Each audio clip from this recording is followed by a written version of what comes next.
Harold Shepley and Associates presents Forecast First from WTAJ. Thanks for staying with us. I'm meteorologist Joe Murgo. We're on the road. I'm inside the Nature Inn at Bald Eagle State Park. We'll talk more about that coming up. But first, let's take a look at your forecast first. It's a gorgeous evening. At 10 o'clock this evening, we'll have a clear sky. It'll be comfortable. Some places will be in the 60s. We'll have lows in the 50s to the 60s. And when we get to lunchtime for tomorrow, it'll be warmer than today. We'll talk more about that coming up. Live from Center County, this is WTAJ News on the road. Hello, and thanks so much for joining us or staying with us if you have been. I'm Amanda Kenny. And I'm John Clay. Yeah, we're on the road in Center County. Behind us, you can see Sayers Dam. This is the Nature Inn at Bald Eagle. A beautiful place. This is owned by the state. DCNR runs this, and there's about 16 rooms here. We've been telling you a little bit about it, and we're going to tell you a little bit more. Let's bring in Cody Wolf. You're the assistant innkeeper. Cody, I mean, this is a LEED certified gold building here. I mean, and the #1 resort like this in the country, right? This Eco Lodge. Yeah. Why did you win #1 in the country? What did that? So a couple years ago, we were voted on USA Today's #1 eco-friendly lodge in the nation. The biggest thing was our LEED certification, LEED Gold certified. Some of the big green features of the park or of the lodge itself. So we have a 2,800-gallon rainwater collection system that runs on the backside. It takes all the rain off the south side of the building and actually goes in and flushes all of our dual flush toilets. And then from there, we have a geothermal system that heats and cools the entire lodge itself. Our roof is a reflective roof for sunny days like today. Really takes away a lot of the heat. But yeah, there's green features. Whatever was locally sourced, so wood that was locally sourced within Pennsylvania. All of the rock was locally sourced that you see on the outside of the building here. And just even the landscape. So every plant that you see here is actually native plants to Pennsylvania, and that's another green feature about the lodge itself. But awesome. Really, everywhere you look, it's pretty amazing. Yeah, absolutely incredible here. Thanks, Cody. Yeah, sure. Thank you so much. Absolutely. Thanks. All right, we got so much more on the road stuff happening for you, but we're going to send it over now to Joe Murgo and Evan Hinckley. Hey, guys.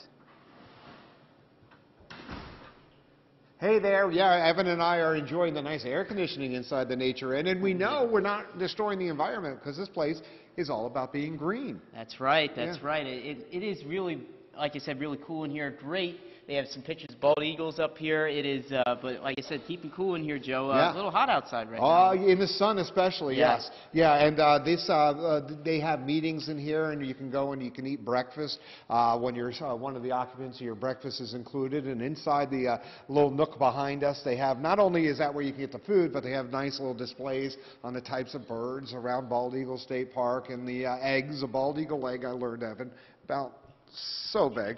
So it was, it's very interesting to be in here, and we're going to take a sneak peek at one of the rooms. That's right, that's right. We're going to take a look inside the rooms and show you some of the views that these rooms have to offer. Yeah, yep. But, we mentioned the weather a little bit before. Let's go ahead and take a look. And in the sunshine, it is warm. Quite warm in the sun, comfortable in the shade. Real comfortable inside here in the Nature Inn right now. Temperature 84 in State College, 85 in Altoona, Johnstown 79, 77 in Somerset. As we go ahead and take a look at some of the other temperatures across the region. For the most part, we're 85 in Claysburg, 83 in Tyrone, 82 as we head on into Driftwood up in the far northern part of our viewing area. Clear sky, light winds. It's not going to be as cool as last night, but still pretty comfortable. Low temperatures in the 50s to near the 60-degree mark, and we are going to turn a little more humid for tomorrow, which could lead to some showers and thunderstorms. But we're at the All Sports Museum, so we'll be at an inside location for tomorrow. And I know you probably already got a tour of that place. Oh yeah. I'm a huge Penn State, and it's not just football there. It's all the Penn Staters. So it should be fun tomorrow as well. But for now, I think we're going to throw it back to John and Amanda now and see what they have going on. Hey guys. All right, thanks, guys.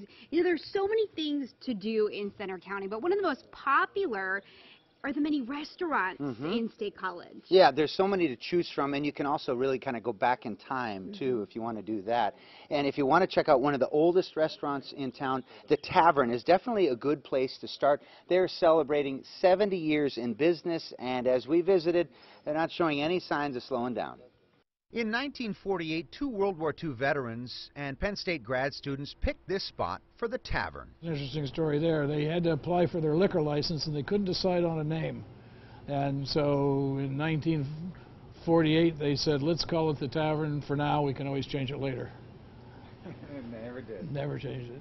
Pat Doherty's time at the tavern started in 1967. He was a waiter here.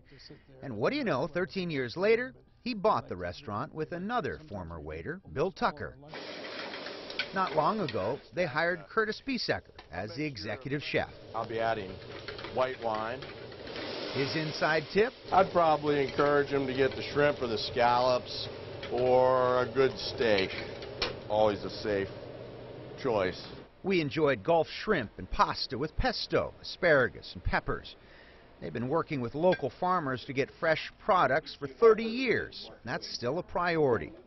One of the most famous things about the tavern menu is the free sides. One of the great things when we bring company here, one of the first things we say to them, you can have as many sides as you want. and everybody's going, really? And you can order more. They found they can cut the size of the center portion and reduce waste if people ask for more when they want it. The Young Writers of America meet here each week. They love the history and the photos. Walk in here and see that classic Dick Brown photo of John Cappelletti. The coaches that have been here in this particular room, we're ringed around with all the presidents of the university. And it just kind of gives me a sense of the roots of this town. There's a great deal of history on the walls. I love the prints.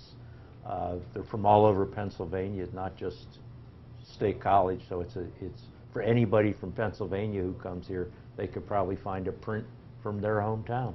And don't forget the economic impact. Hundreds of Penn Staters hired over the last 70 years. Would like it to stay as it is, where it's a place that's important to the community and Penn State alumni, and the connection that we have where we hire a lot of Penn State students and we get great kids for the 2 to 4 years that they're here. The Tavern, a flavorful slice of State College history, embracing its past and future. Just a great ambiance there in the tavern, and like I said, free sides. You can't go wrong with that. Yeah, it's people like love that. A feast for a king, right? Yeah, why not? They're talking about bringing in produce from different farms and stuff like that. Well, we had our morning team stop by the Way Fruit Farm in Port Matilda today. Yeah, just in time for our Jordan Tracy to try his hand at picking peaches. Here at Way Fruit Farm in Port Matilda, as our on-the-road tour of Center County is off and running, here with Jason from Way Fruit Farm. Today's first day of peaches. We're picking peaches today. Yes, today is our first day of peaches. We're picking peaches for the first time this year. An exciting season. It's going to last for about 6 weeks. Now, being that this is the first day, normally a lot of people don't find out about it this quickly, but I'm guessing that today they are. So I don't want everybody coming out today because it's limited quantities for this first couple days, and then we'll get into it, and we're going to have a lot of peaches for many, many weeks to come. And we're going to put Jordan to work today, aren't we? Yes, we are. Now, picking peaches is not that easy of a process. You really have to know what you're doing. We're going to pick this same tree 5 times. Wow. So we're not just hopping in the tree and picking every peach. What we have to look at is we have to make sure the peach is large enough, and then it's the correct ripeness for picking. We do not want something too green. That's when you get pithy peaches. That's when the peaches don't have flavor. We got to let them get almost fully ripe on the tree, and that's when they taste the best. A lot of pressure, my friend. Yeah, a lot of pressure. I'm learning a lot, but this is the role that I have on this morning team, is just to step out and try new things. Well, let's give it a go. What do you say? Well, now one other thing I forgot to tell you about is they're extremely fragile. So as you pick them, you got to treat them like an egg. A lot of more pressure on me here. You're going to do all right, buddy. My gentle peach hands. Let's try this out. I think,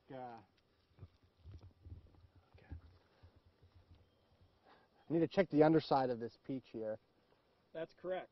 Part right there. Yep, that one's good. That one's good. Okay. Go for it. Now you just got to twist it just slightly. You got to just twist it slightly. You don't want to damage it as it comes off. You got to just have a. You got to just crack it ever. You got to just pop it off. Right. Wow. That was like a beautiful motion. And I put it in my basket. Now what you have to make sure of is as you put it in your basket, it can't roll around. Okay. They literally are that fragile when you pick them like this. That's what makes peach good. Is when it's fragile like this, that means it's ripe enough to actually taste good. Wow. Well, I didn't realize that it's such a process here.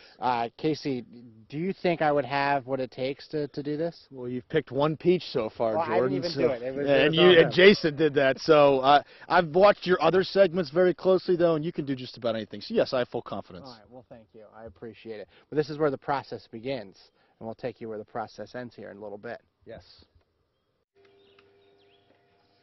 Jordan Tracy with his gentle peach hands that he's got one peach and he's ready to take up a new job. Certainly looks like a lot of fun there. Yeah, Way Fruit Farm in Port Matilda. The guys are having a lot of fun this morning. Yeah, and you know, we're going to have so much more from Center County, not just tonight, but all week long. And if you miss any of it, head over to our website, wearecentralpa.com. Just look for the On the Road tab. And also, don't forget, we have some behind-the-scenes looks and extras on our Facebook page, WTAJ TV. And if you like what you see, you can give us a like so you can stay up to date anytime. Well, we're going to take a short break from Center County, but when we come back, Charlotte Ames is going to bring us some local news in just a bit. Stick around.